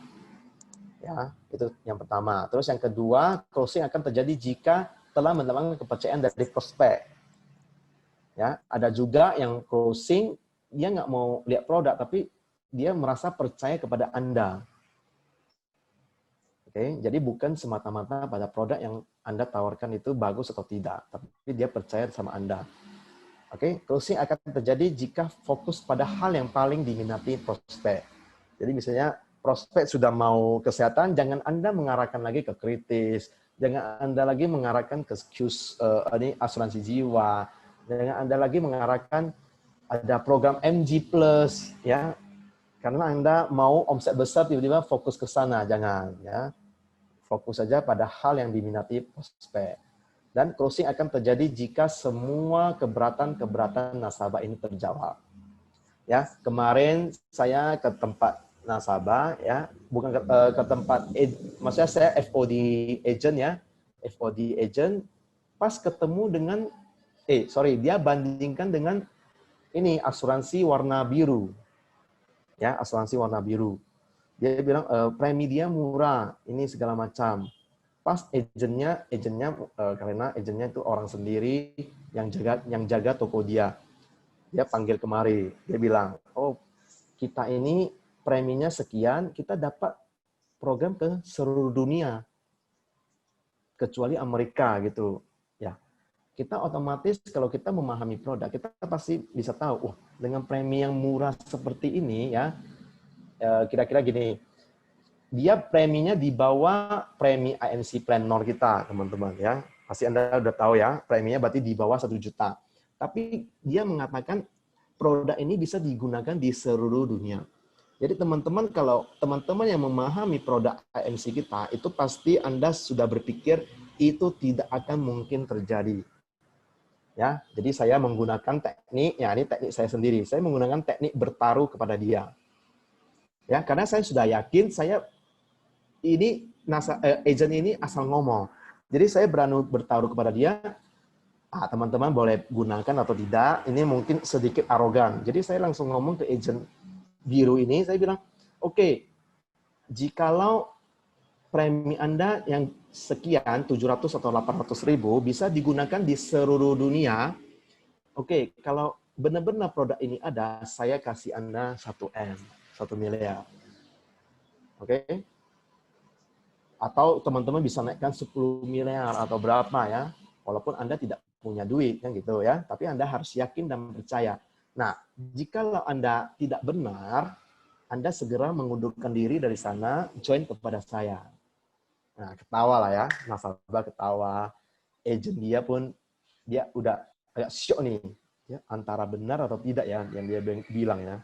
Karena dia sendiri juga tidak yakin jadinya kalau saya udah ngomong seperti itu. Akhirnya saya bilang, ya udah, lu bikin proposal, oke, bikin proposal, saya tunggu kamu di sini, nanti kita sama-sama lihat. Nah, alhasil teman-teman apa yang terjadi? Yang terjadi adalah preminya benar di bawah 1 juta, ya, di bawah IMC plan kita, di bawah 1 juta, tapi yang diberikan itu hanya klaim di Asia, teman-teman. Ya, klaim di Asia. Jadi satu hal yang saya tangkap dari dia, saya langsung ini ya, jadikan kelemahan dia, saya langsung jadikan sebagai kekuatan saya. Bahwasanya si agent ini menyampaikan sesuatu hal yang tidak pasti kepada nasabah. Jadi itu udah jadi satu bumerang kepada dia. Ya, singkat cerita, ya, terus dia ada bilang lagi, bahwasanya klaim kalau ditolak, ya, ini teman-teman boleh bantu saya jawab ya. Klaim kalau nasabah sudah bayar 6 bulan, ya, misalnya premi 1 juta, bayar 6 bulan berarti 6 juta. Tiba-tiba klaim meninggalnya ditolak, teman-teman. Jadi yang didapatkan ini policy unit link. Jadi yang didapatkan oleh nasabah itu apa? Silakan dijawab, teman-teman. Ini kejadian lucu nih. Ya, saya butuh partisipasi teman-teman. Klaim ditolak, jadi yang dikembalikan ke nasabah itu apa, teman-teman?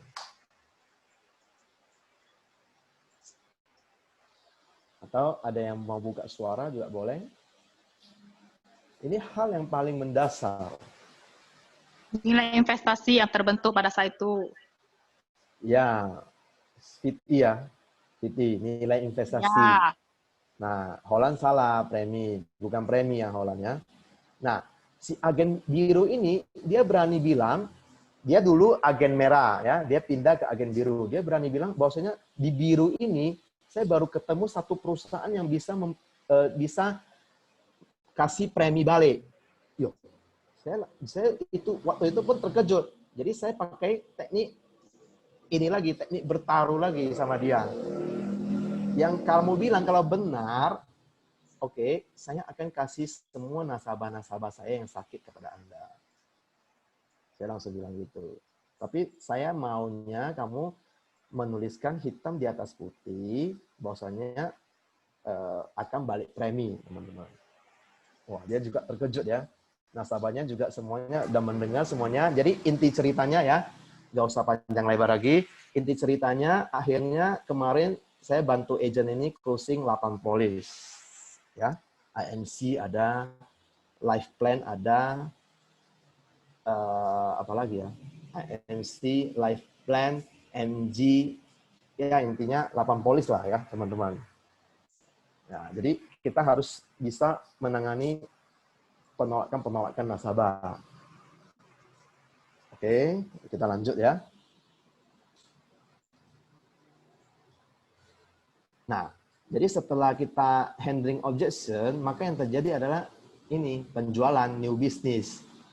Nah, jadi setelah itu apa yang harus diperhatikan setelah closing? Ya, dokumen ya, seperti biasa, KTP, kalau bulanan auto debit, segala macam.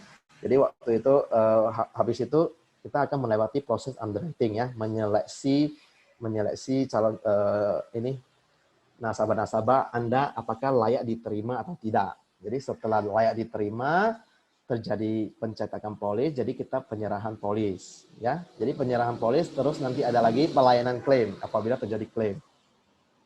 Oke, nah ini new business dulu kita bukan dulu, sekarang juga masih ada ya, pakai kertas dan diperbaharui lagi dengan e-jet, ya, online. Oke, nah waktu pada saat pengisian new business ini ada lagi istilah adalah utmost good faith ya, etikat baik atau non-disclosure, tidak menutup-nutupi. Apa artinya? Artinya adalah utmost good faith ini adalah etikat baik dari ini ya, etikat baik dari tetangga atau pemegang polis maupun agen. Ibaratnya jangan menutupi riwayat kesehatan calon tertanggung. Nah, kesalahan yang kemarin agensi biru ini dia menutupi riwayat kesehatan calon tertanggung. Karena kenapa? Waktu dia pengajuan di Sekus sudah menolak. Terus anak dari calon nasabah ini dia bilang, "Yuk, kenapa Sekus tolak? Ini aja terima." Gitu. Yuk, saya waktu itu udah terkejut. Wah, ini pasti saya gunakan lagi teknik bertaruh. Saya bilang, ini kalau ditulis itu pasti tidak akan diterima dengan standar atau ini ya atau ekstra premi, pasti akan terjadi pengecualian atau ekstra premi atau ditolak. Nah, saya berani bertaruh itu pasti ditulis semuanya sehat. Nah, si agent ini padahal tahu bahwa nasabah ini pernah masuk rumah sakit 2019. Nah, itu juga makanya itu juga jadi satu bumerang bagi dia lah ya. Akhirnya saya bisa closing lawan polis. Jadi ini ya, ini perlu diperhatikan. Jangan ibaratnya kita mau closing sales tapi kita mengabaikan hal-hal seperti ini, teman-teman. Oke. Nah, habis itu SPA sudah disetujui nasabah, jadi ditandatangani, bukti setor pertama, fotokopi KTP yang masih berlaku. Ya, ini semua agent-agent di sini pasti semua sudah tahu lah ya. Oke, habis itu ya thank you. Terima kasih teman-teman. Ya, itu saja sharing saya. Semoga memberikan manfaat kepada Anda semua. Jadi happy selling ya. Oke, saya balikkan ke MC Jessica. Oke, ya terima kasih Ko Edwin ya untuk materinya hari ini. Oke, Ko. Stop share, Ko. Oh ya, sebentar. Okay, thank you.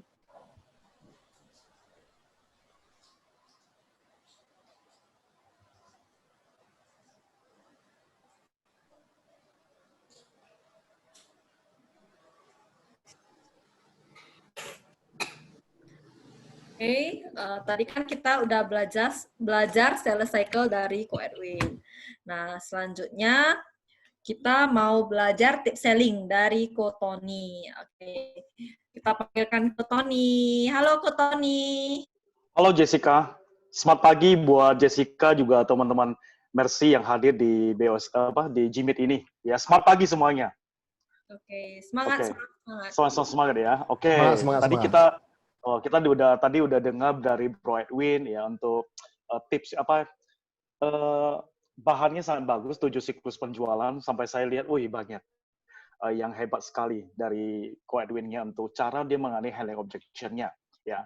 Tadi saya ada dapat beberapa poin ya tentang sikap mental positif ya, itu harus kita miliki. Oke teman-teman, hari ini saya diminta untuk membawakan untuk tips selling ya. Saya akan bagikan satu tips buat teman-teman ya. Sebelumnya saya ingin nanya, mungkin Jessica yang masih buka layarnya, Jess, pernah nggak ketemu nasabah, kita udah datang, kita dicuekin ya, dan kayaknya dia asik sendiri dan mungkin kita kayaknya nggak dianggap gitu loh.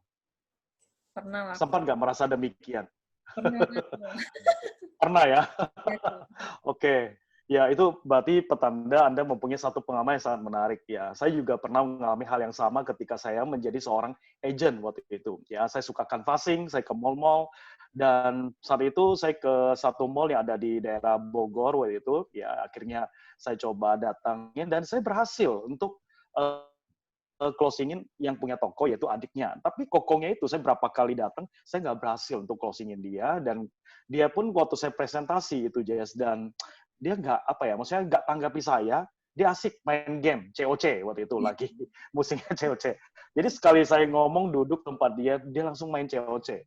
Terus ada satu saat ketika saya lagi menunggu adiknya untuk selesai layani customer-nya, ya akhirnya saya pindah karena toko mereka cuma sebelahan aja. Ya, nah, akhirnya saya duduk tempat dia, karena berhubung tempat dia lagi sepi. Dan dia bilang, kamu nggak lagi apa? Kok katanya, oh saya lagi tunggu adik situ, karena adik situ mau ambil asuransi lagi sama saya gitu loh. Oh, kok bisa? Ya akhirnya ya saya bilang ya karena programnya sangat bagus. Gini-gini saya cerita dan dia nggak tertarik sama sekali ya. Dan awalnya saya berpikir gini ya, karena udah 2 kali saya datangin ke tempat dia dan terakhir yang ini saya tunggu adiknya dia juga ini apa kayak cuekin saya juga. Dan saya berpikir, wah orang ini kayaknya pelit ya, toko besar tapi pelit gitu loh. Dan saya berpikir, ya itu ada pandangan saya pada saat itu. Tapi akhirnya saya nggak berhenti seperti yang dikatakan Edwin bahwa kita seorang agen asuransi punya sama sikap mental yang positif. Ya, dan apa yang saya lakukan, kebetulan saya pernah pelajari satu teknik namanya 3 pundi. Dan sebelum dia mau pencet, mau continue COC-nya, saya langsung, kok pernah nggak mendengar orang bijak mengatakan bahwa hidup ini harus punya namanya 3 pundi. Oh, itu cerita seperti apa? Tanya. Oke, saya langsung manfaatkan waktu itu posisinya, yaitu ambil kertas. Karena saya selalu sediain kertas di dalam map saya sediain kertas, saya keluarin kertas putih, dan saya langsung gambar depannya. Mungkin teman-teman penasaran, mungkin Jessica juga penasaran seperti apa sih. Hari ini saya akan bagikan tips ini kepada teman, satu presentasi asuransi, tapi tanpa pakai kata asuransi. Mungkin bingung teman-teman, oh kok bisa sih tanpa pakai kata asuransi, kok bisa menyadarkan orang. Benar teman-teman, setelah saya presentasi ke dia langsung sadar dan dia minta dimasukin satu keluarga teman-teman. Dan saat itu saya mulai berubah pikiran, wah ternyata dia bukan pelit, tapi karena dia nggak ngerti. Justru kedangan saya, mungkin juga teman-teman semua kalau mengambil hal yang sama, kedangan kita sebagai agen asuransi itu membuat mereka, mengedukasi mereka menjadi ngerti. Oke, saya akan bagikan tipsnya kepada teman-teman, mungkin Jess bisa bantu saya. Oke, saya akan sharingkan untuk share screen ya. Saya bagikan untuk di share whiteboard ya, mungkin teman-teman bisa perhatikan di layar. Cara saya simple teman-teman ya.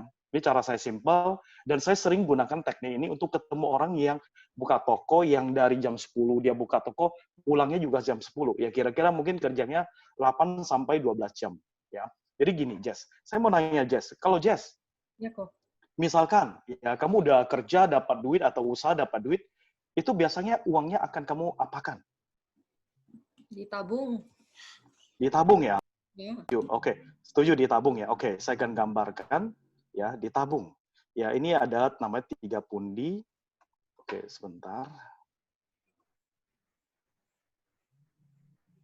Oke, ini ada pundi pertama, ini ada pundi kedua, dan ini ada namanya pundi ketiga. Oke, berarti kita setuju ditabung. Tabung. Ya.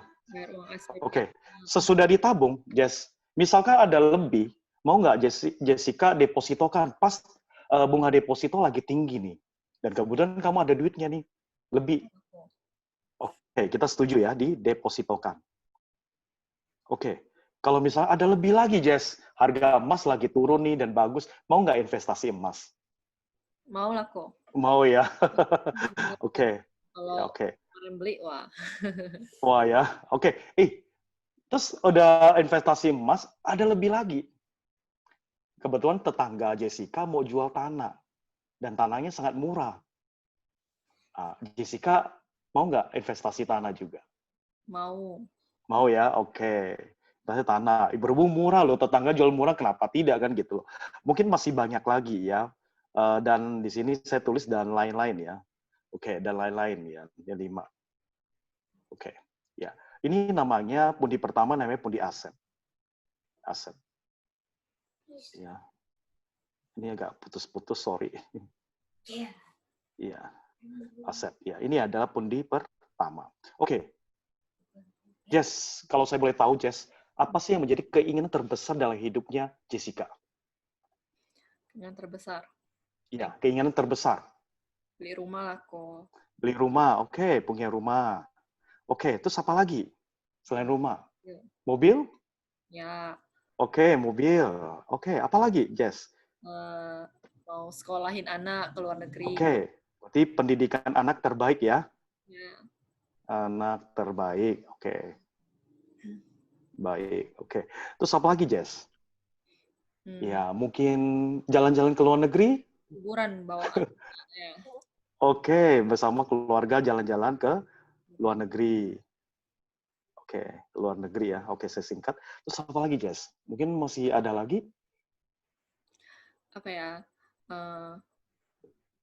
Apa lagi kok? Oke, pengen pensiun bahagia, Jess? Pengen lah kok. Pengen ya. Setiap orang menginginkan namanya pensiun bahagia ya. Iya, kok. Oke, bahagia. Oke, mungkin masih ada, Jess? Banyak ya kayaknya ya. Banyak. Oke, mungkin dan lain-lain. Oke, berarti ini adalah pundi kedua. Kita namanya pundi apa? Impian. Ya. Atau dream ya. Ini adalah pundi impiannya kita. Oke, Jess. Kalau boleh saya tahu, Jess, ya. Mulai bekerja atau setelah sekolah selesai bekerja, mulai kenal duit. Kira-kira di usia berapa, Jess? 19. 19. Oke, masih sangat muda ya, Jess ya. Oke, 19 tahun. Oke, 19. Hilang sebentar. Ya. Oke. Ya, berarti oke. Oke, saya bagi. Oke. Ya. Ya, 19 tahun. Oke. Ya kan? 19 tahun. Terus ingin pensiun di usia berapa, Jess? Ada kayak kepikir? Usia 60 lah kok. 60? Waduh, nggak ketuaan, Jess. Oke, 60 ya. Biasa umumnya orang Indonesia 55 tahun. 55 ya kok ya. Ya. Iya, mau 5 atau 60 nih? Mau bisa lebih cepat, kenapa enggak kok? Ya, why not ya? Oke. Berarti 55. Berarti kalau dari 19 ke 55, berarti total berapa? 26 tahun ya, Jess ya? Iya. Oke, 26 tahun. Berarti totally tahun. Oke, Jess. Misalkan ya, Tuhan izinkan ya, di dalam 26 tahun ini kamu ingin punya aset berapa? Uang berapa yang kamu ingin kumpulkan? Punya aset. Wah, 1 Iya. triliun asetnya. 1 T. Wow. Luar biasa ya 1 T ya. Oke. Jadi gini, Jess, ya ada satu statement ya mengatakan begini, bahwa hidup ini penuh dengan namanya ketidakpastian. Setuju nggak dengan statement demikian? Setuju kok. Oke, setuju ya. Oke, kalau Jessica setuju, artinya apa? Risiko itu akan datang kapan saja. Ya. Oke, ya kita contohkan.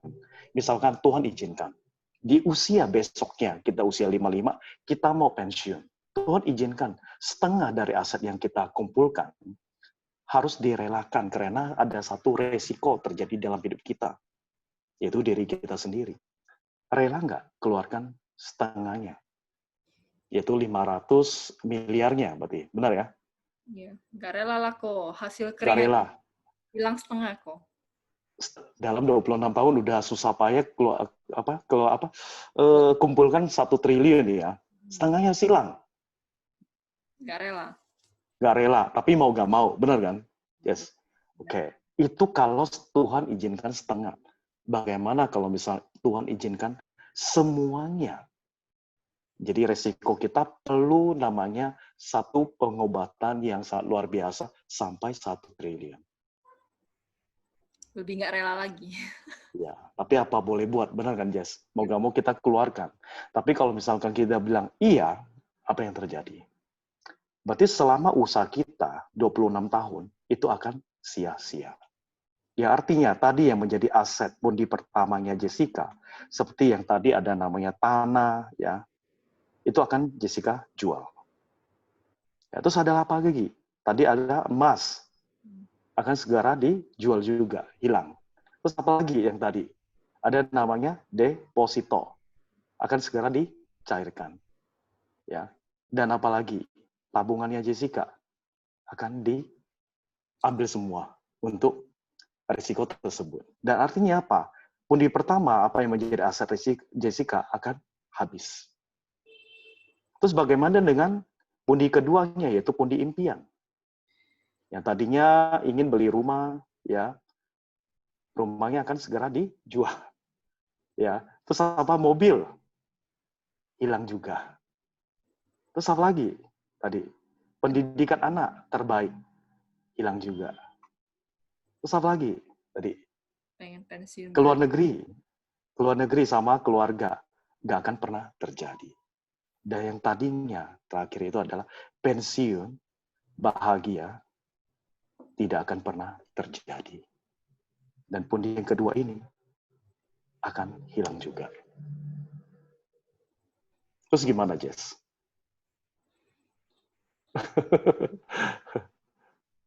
Bisa ya, meratapi nasib. Berarti nasib ya. Oke. Makanya oleh dari itu, orang bijak mengatakan, kita harus punya pundi ketiga. Yang namanya apa? Proteksi. Karena apa? Ketika kita terjadi resiko dalam hidup kita, proteksilah yang akan menyelamatkan aset kita yang pertama. Yaitu apa yang menjadi aset kita, tanah itu tetap masih ada. Emas tetap masih ada. Depositonya tetap masih ada. Dan tabungan kita tetap terselamatkan. Dan apa yang menjadi impian kita, yaitu pertama rumah, yaitu tetap bisa diwujudkan, ya terus untuk mobil bisa tetap terwujudkan, pendidikan anak itu menjadi nyata. Keliling dunia bersama keluarga tetap menjadi kenyataan. Dan apa yang menjadi harapan terbesar dari kita, yaitu pensiun bahagia, itu juga terwujudkan. Oleh dari itu, Jess, sudah belum memproteksi semua yang menjadi aset dalam kehidupannya Jessica ini? Sudah. Sudah ya, oke, nggak apa-apa. Itu justru sangat bagus. Oleh dari itu, kebetulan kami di Sequis ada satu program yang sangat luar biasa. Mungkin boleh ya, Jess, luangkan waktu, mungkin 5-10 menit, saya coba sharing ke Jessica. Boleh, Saya boleh. keluarkan, ya. Oke, akhirnya pada saat itu saya keluarkan salah satu produk dari Sequis, dan saya kasih dia lihat, dan yang terjadi adalah saya closing 4 polis terhadap orang tersebut. Ya, itu, Jess. Jadi cukup simpel, ya cuma gambarkan kertas, ya dan saya coret-coret di depan dia, ya kayak gini. Dan sebenarnya apa yang terjadi, teman-teman? Jess, pada saat saya coret, ya Kak, saya kalikan apa yang menjadi tabungan Anda. Perasaan kamu gimana, Jess?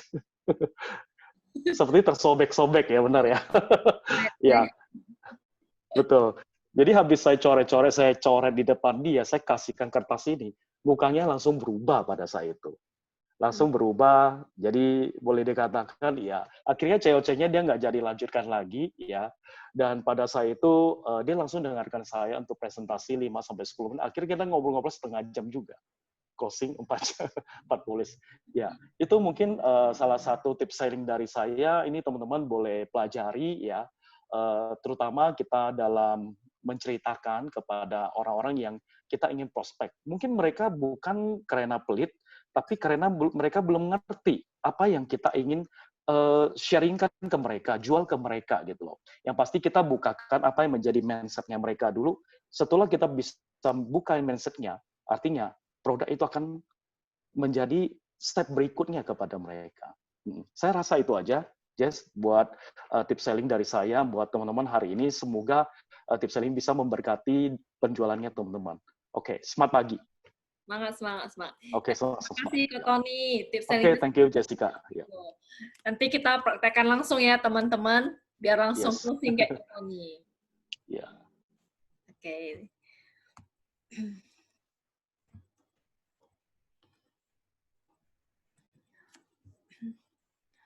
Oke, selanjutnya Jessica mau infoin ke teman-teman, Rabu depan tanggal 23 September kita ada Mercy Business Talk ya. Itu temanya life changing. Jadi teman-teman ajak teman kalian semua untuk join di acara ini ya kan. Mereka bangun bisnis di masa pandemi kayak gini. Biar mereka dapat rezeki juga. Nah, tadi teman-teman yang di awal acara saya kan ada share 3 gambar ya kan. Nah, tadi teman-teman sudah milih ya. Nah, coba yang gambar pertama boleh tolong dibacakan, Ci Christina. Ya, oke, Jess. Gambar 1, jika Anda memilih gambar nomor 1, maka Anda adalah tipe orang yang tidak suka keramaian. Anda sadar jika Anda lebih suka kedamaian dan kebaikan yang dapat diciptakan oleh orang, walau hanya sekadar memberikan bantuan. Hal tersebut pun juga membuatmu sedang. Membantu membuat Anda merasa adanya perubahan positif dalam kehidupan orang lain. Namun berhati-hatilah karena sifat yang suka menolong tersebut bisa membuat Anda menjadi pribadi yang cenderung ingin mengontrol orang lain. Oke, terima kasih Ci Kristina. Untuk yang pilih gambar nomor 1, coba apakah benar ya kan? Nah, yang gambar nomor 2, tolong dibacakan Ci Holan.